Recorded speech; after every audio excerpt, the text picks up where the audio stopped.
बड़ी सुंदर जगह है, हरि बाबा का बांध। तो एक पंडित जी हमको ले गए थे वहाँ।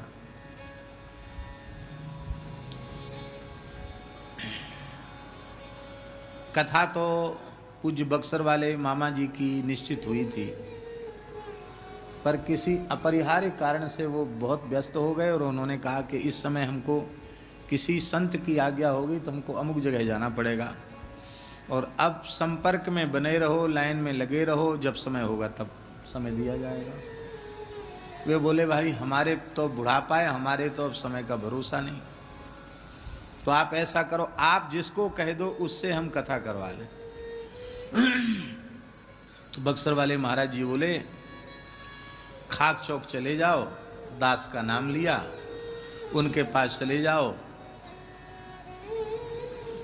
वो कथा कर देंगे। पंडित जी आए, बोले हम अकिंचन ब्राह्मण हैं और केवल कथा ही, उस समय ये संगीत वगैरह तो था ही नहीं, तो कथा ही कथा सुननी है। उनकी कथा सुनाने में तो हमारा पेट ही नहीं भरता, कभी सुनाते सुनाते कोई सुनने वाला होना चाहिए। हाँ, हम सुनेंगे।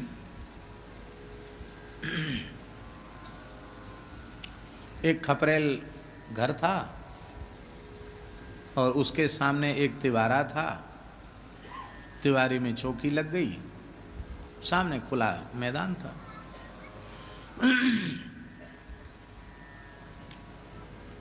वो खपरेल वाले मकान में सो जाओ, वहीं से निकल के व्यासपीठ पर बैठ के कथा कहो। 8 घंटे कथा रोज होती थी, 4 घंटे सवेरे, 4 घंटे फिर दूसरी बैठक, 2 बैठक में होती थी। और भगवान की ऐसी विलक्षण लीला हुई वहाँ, कथा मंगलाचरण होती, पानी बरसना शुरू, और बैठक की कथा पूरी होती तो पानी बरसना बंद, फिर शाम की कथा होती तो फिर पानी बरसना शुरू। पर श्रोता ऐसे पक्के थे, रोज पानी बरसा, 8 दिन तक झड़ी लगी रही पानी की। ऐसा पानी भी हमने नहीं देखा, ऐसी झड़ी लगी रही पानी की। कथा कहते कहते खूब पानी बरसता। गांवड़े के लोग थे, एक एक पीढ़ा लेके आते और छत्ता लेके आते, मैदान में सब पीढ़ा पे बैठ जाते, नीचे से पानी बह रहा है, कुकड़ू बैठ जाते छत्ता ले लेके, सामने छत्ते ही छत्ता दिखते। ऐसा बढ़िया पंडाल। और वो जो खपरेल मकान था उसमें इतना सुख मिलता। पहले दिन आकर के जब सोए तो बहुत विलक्षण अनुभूतियां वहां हुई। सवेरे में पंडित जी से कहा, उन्होंने कहा यहाँ एक महापुरुष विराजते थे जिनको मैंने गुरु रूप में स्वीकार किया था, स्वामी श्यामानंद ब्रह्मचारी जी महाराज। इसी खपरेल मकान में रह करके उन्होंने हरे राम राम राम हरे हरे, हरे कृष्ण कृष्ण कृष्ण हरे हरे, इसको एक माना, एक 16 गिनती नहीं की, एक किया गिनती, और इस संख्या से उन्होंने 1 अरब नाम यहाँ जपा था। उनको भगवान का कई बार साक्षात्कार हुआ था। उनके कीर्तन में कितने लोगों ने मीराबाई के दर्शन किए, पद गाने लगे तो मीराबाई प्रकट हो गए। ऐसे महापुरुष थे। जब उनको विरह में वेदना होती थी तो गांव के बड़े बूढ़े लोगों ने बताया कि ब्रह्मचारी जी गोपाल कह करके पुकारते थे, तो 2-2, 3-3 कोस तक उनकी आवाज़ जाती थी। सोते हुए लोग जग कर रोने लग जाते थे कि बाबा बहुत पीड़ित है, हे ठाकुर जी दर्शन दे दो बाबा। ऐसी विरह वेदना थी उनकी। तो बोले इनके भजन का प्रभाव है, इसलिए आपको ऐसा। 7-8 दिन रहे, रोज सोते ही ठाकुर जी की कोई ना कोई लीला शुरू हो जाती। ऐसा विचित्र स्थान।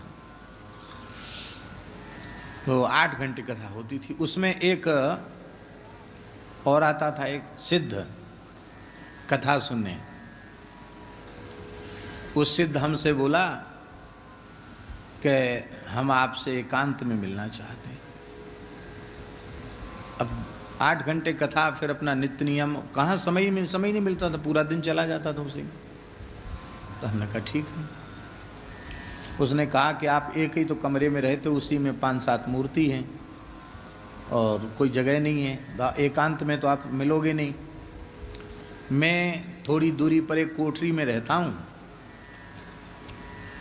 वहाँ आप बिना किसी को बताए अकेले आ जाओ। हमने की प्रयोजन? उसने कहा इतने दिन कथा कहते हो गए, तुमको भगवान का दर्शन हुआ? हमने कहा हमको तो नहीं हुआ, पर श्रद्धा जरूर है, विश्वास जरूर है कि कलिकाल भगवत साक्षात्कार में बाधक नहीं है। गुरुजनों की शरण में पड़े हैं, भगवान की चर्चा कर रहे हैं। अब भगवान की जब राजी होगी, उनकी इच्छा होगी, हो जाएगा। हमको कोई ज़्यादा जैसी व्याकुलता होना चाहिए वैसी व्याकुलता भी हमारे भीतर नहीं है, साधन भी हमारा नहीं है, इसलिए हम कोई इसके लिए परेशान भी नहीं है। नहीं है तो भाई आप पढ़े लिखे पंडित हो, इतनी अच्छी कथा कहते हो, आपको अनुभूति नहीं हुई? साक्षात परमात्मा का दर्शन कराऊंगा आपको। सवेरे भोर में ठीक 5 बजे एक चद्दर ले आना, एक नारियल ले आना, फूल मिल जाए तो ठीक है, नहीं तो कोई बात नहीं। पैसा ज़्यादा नहीं, 50 रुपया।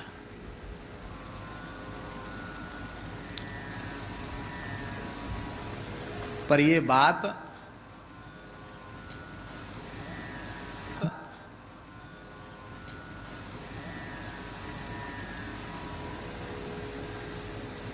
सतानवे 98 की बात होगी, 1997 या 98 की बात होगी, अनुमान है हमारा। सन में भ्रम भी हो सकता है। तो कितने साल हो गए? 97 98 भी जोड़ा जाए तो कितने साल हो गए हैं? हाँ,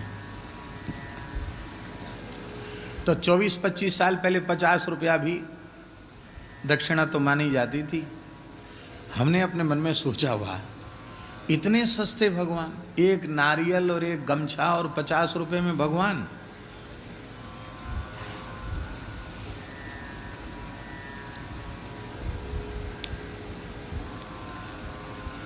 तो सवेरे जल्दी जगने का अभ्यास तो है ही है। जग करके जल्दी संध्या करके, किसी को कहा नहीं, धीरे से झोली में से, ऐसा कोई साथ में भी नहीं था बाबूजी जैसा जो 1 रुपया भी चाहिए तो मांगना पड़े।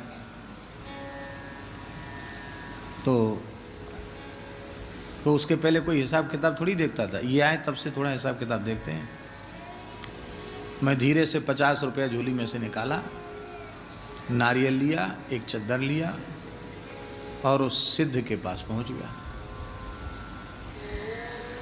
उसने पहले तो ब्रह्म ज्ञान का उपदेश किया कि देखो जो तुम कर रहे हो ना, ये कुछ नहीं है,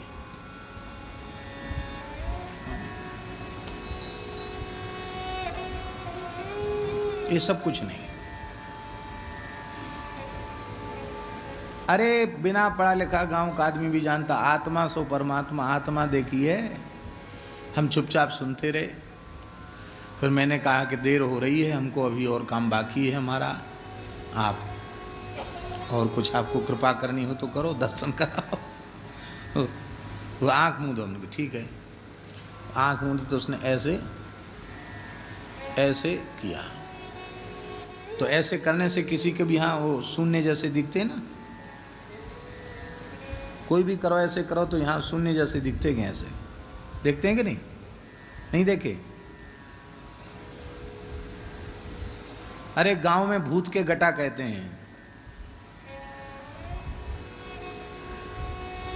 भूत की आंख ऐसे ऐसे करो, यहां दिख रहा है, इधर दिख, जिधर देखो उधर दिखता है, दोनों तरफ दिखता है। ऐसे करो तो एक जगह, इस तरह ऐसे ऐसे करो तो ऊपर नीचे होता है। कोई करके देख लो। उसने कहा ये बड़ी सूक्ष्म रहस्य की बात है, यही आत्मा है और आत्मा सो परमात्मा। मैंने कहा आपने बहुत बड़ी कृपा की। बोले इससे आगे की बात हम फिर बताएंगे, एकांत में आ जाया करो। बहुत अच्छी बात। 50 रुपया दिए, चद्दर उड़ाया, नमस्कार किया और फिर ये बात हमने महाराज जी को सुनाई। महाराज जी हमको आत्म साक्षात्कार हो गया। बोले कैसे? ऐसे हुआ। महाराज जी बड़े हंसे। बोले इस मार्ग में ठग बहुत है, बहुत ठग है।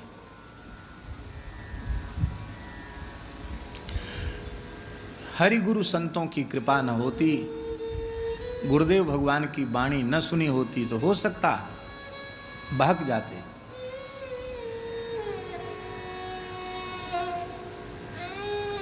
इसलिए संतों में भी तुलसी देख सुवेश, भूल ही मूढ़ न चतुर नर।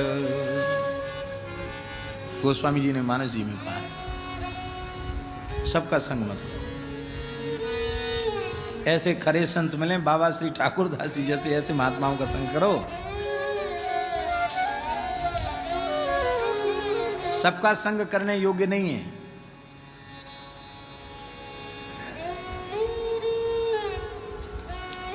अब हम एक और घटना सुनाएंगे जो हमारे खास गुरु भाई की है, तो उसमें लंबा समय चला जाएगा और ये जो पद है उसकी चर्चा नहीं हो पाएगी। ऐसे ही हमारे गुरु भाई थे अंगद दास जी महाराज, वो ऐसे ही एक सिद्ध के द्वारा ठगे गए थे।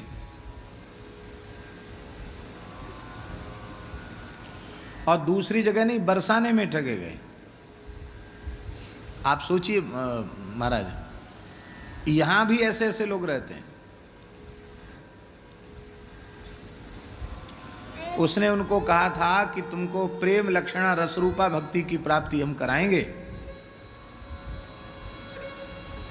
साक्षात श्री जी का अनुभव कराएंगे। तो वहां गए, गलती केवल ये हो गई महाराज जी से नहीं पूछा।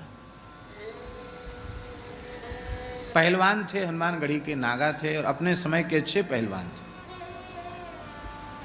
उनके पास पैसा भी था। आज से लगभग 30-35 साल पुरानी बात होगी, 30-32 साल पुरानी बात होगी। उस समय उन्होंने, उनके पास 4-5 लाख रुपए थे। तो वो सिद्ध बोला कि ये पैसा तुम्हारे पास जो है यही तुम्हारे कल्याण में बाधक है और तुमको इसीलिए दर्शन नहीं हो रहा कि तुम्हारे पास पैसा है, ये पैसा सब हमको दे दो। वो ऐसे पक्के थे, श्रद्धावान, उन्होंने सारा पैसा लेकर उसको दे दिया। उसने कहा तिलक लगाना छोड़ दो, छोड़ दिया।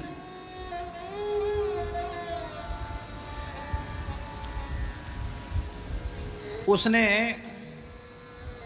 प्याज खिला दिया। अरे बोले ये तो जमीन का कंद है, तो पोथियों में लिखा, सब बेकार की बात है। जैसे आलू है, अरवी है, ऐसी तो प्याज है। इसके भून के जो है इसकी चटनी, हमको महात्मा प्याज खा के सिद्ध हो गए। ये सब कुछ नहीं, भजन ही सब कुछ है। और वो तम्बाकू खाते थे सिद्ध, तो उन्होंने प्रसादी में तम्बाकू भी दे दी। बोले हम तो कभी खाते नहीं, गुरुजी हमारे मना करते। अरे बोले इसका नाम सुरती है, इससे सुरत लगी रहती है। उनका ऐसा समर्पण था कि वो भी उन्होंने खाई। पहले तो थोड़ा चक्कर वक्कर आया, बाद में उनको अभ्यास हो गया। महाराज जी की बरसाने में कथा हो रही थी, हम भी साथ में थे गौरवन में। तो महाराज जी कैसे करुणामय थे, हम कह नहीं सकते। कैसी करुणा गुरुजनों में होती है। हम तो कहेंगे भगवान से भी करुणा में गुरुदेव आगे होते हैं।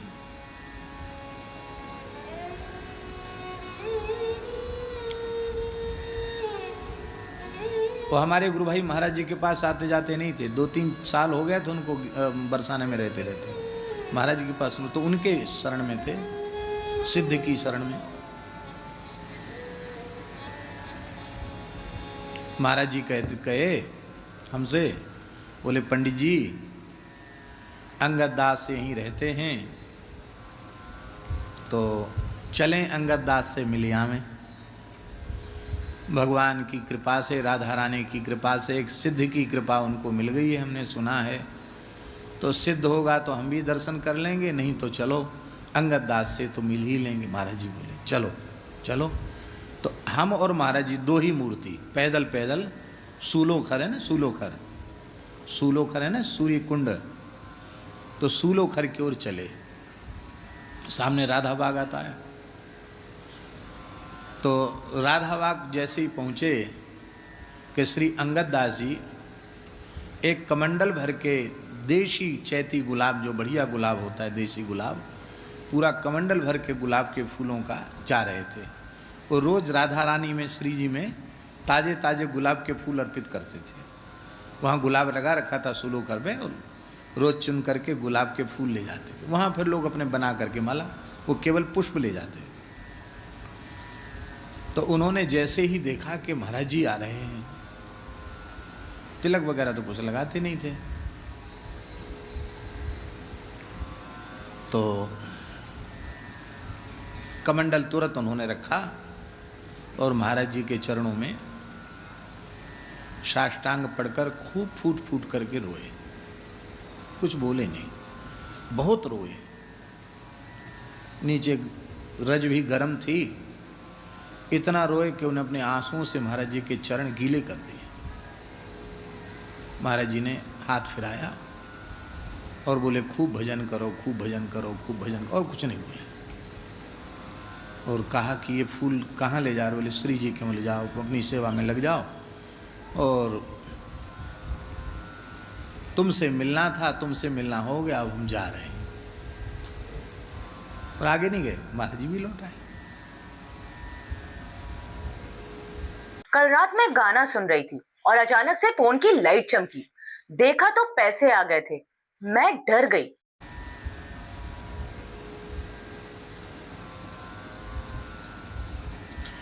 उसने अवधि दे रखी थी कि इतने समय में तुमको साक्षात्कार हो जाएगा।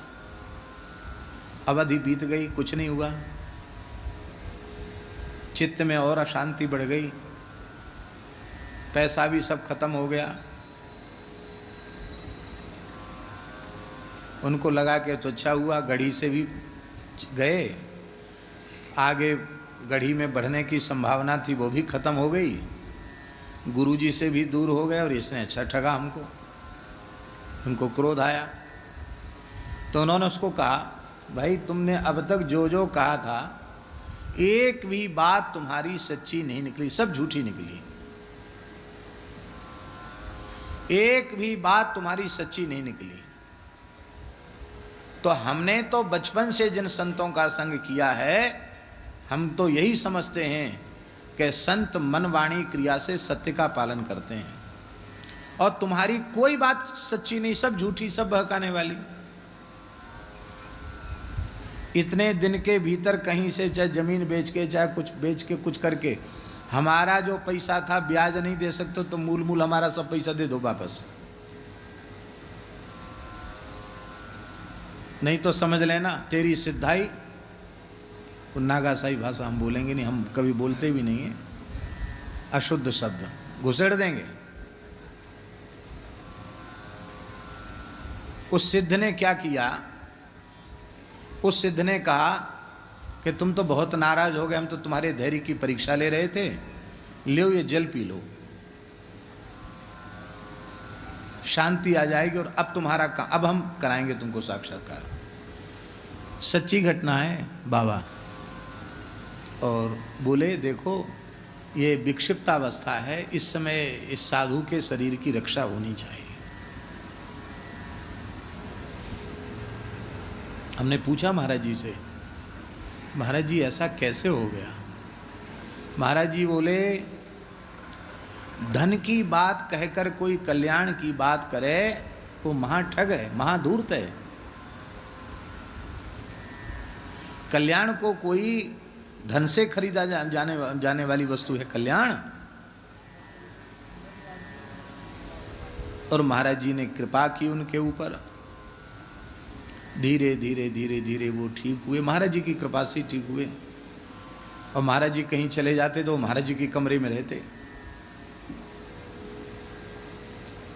और हमको सोने नहीं देते। हम तो वैसे ही कम सोते हैं शुरू से ही, 1 बजे 1:30 बजे झकझोर के जगा देते हैं। लोगों ने तो यहाँ तक कहा कि जहाँ ये बैठते हैं वहाँ मत रहा करो, पता नहीं मिसमिसा के कहीं नार दबा दें तो गला दबा दें, भाई पागलपन है। और हम वहीं हमने कि हम अपने आसन नहीं छोड़ेंगे। जगा कर क्या कहते, लाइट जला देते, फिर हाथ हमारा पकड़ लेते। महाराज जी के लिए कहते, इस बुढ़े ने सारी शक्ति हमारी उठाकर इस हाथ में रख दी। महाराज जी के लिए कहते, हमारा हाथ देखते इसके, कहते इस बुढ़े ने, महाराज जी के लिए कहते, इस बुढ़े ने सारी शक्ति मेरी खींच करके इस हाथ में रख दी, बोल तेरा क्या किया जाए। दांत में समसा के बोलते। तो हम उनको कहते कि आपको जैसे प्रसन्नता हो आप ऐसा करें, आप हमारे बड़े गुरु भाई हैं। कहे पंडित तेरी बातें सुन के क्रोध चला जाता है, बहुत दया आती है। फिर कहते सांस भर के कहते, कोई बात नहीं, घी गिरा तो दाल में गिरा, और दाल का कटोरा तो अपनी ही थाली में था, तुम भी तो हमारे ही हो। महाराज जी ने कुछ तुम्हें दे दिया तो कोई बात। मैंने ऐसी विकसित अवस्था थी उनकी। फिर जब वो बिल्कुल स्वस्थ हुए तो उनको बहुत पीड़ा हुई, और उन्होंने रोकर महाराज जी से कहा कि हमें होश नहीं कि मैंने आपके साथ क्या क्या व्यवहार किया होगा, लेकिन ऐसा उपकार और कोई कर नहीं सकता। पर मैंने तो आपके चरणों को छोड़कर किसी को जाना नहीं, फिर मेरे साथ इतना बड़ा छल क्यों हुआ।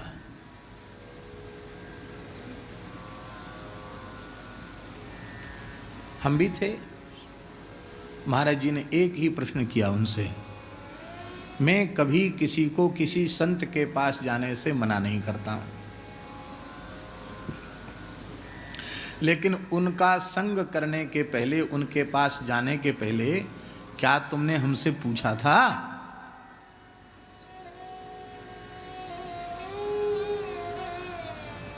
बोले पूछा तो नहीं। तो तुम्हें कुछ ऐसा लगता था तो तुम हमारे पास आए? बोले उन्होंने मना कर दिया था कि बस वंचित हो जाओगे, कल्याण से कहीं मत जाना, हम जैसा कहें वैसा ही करो।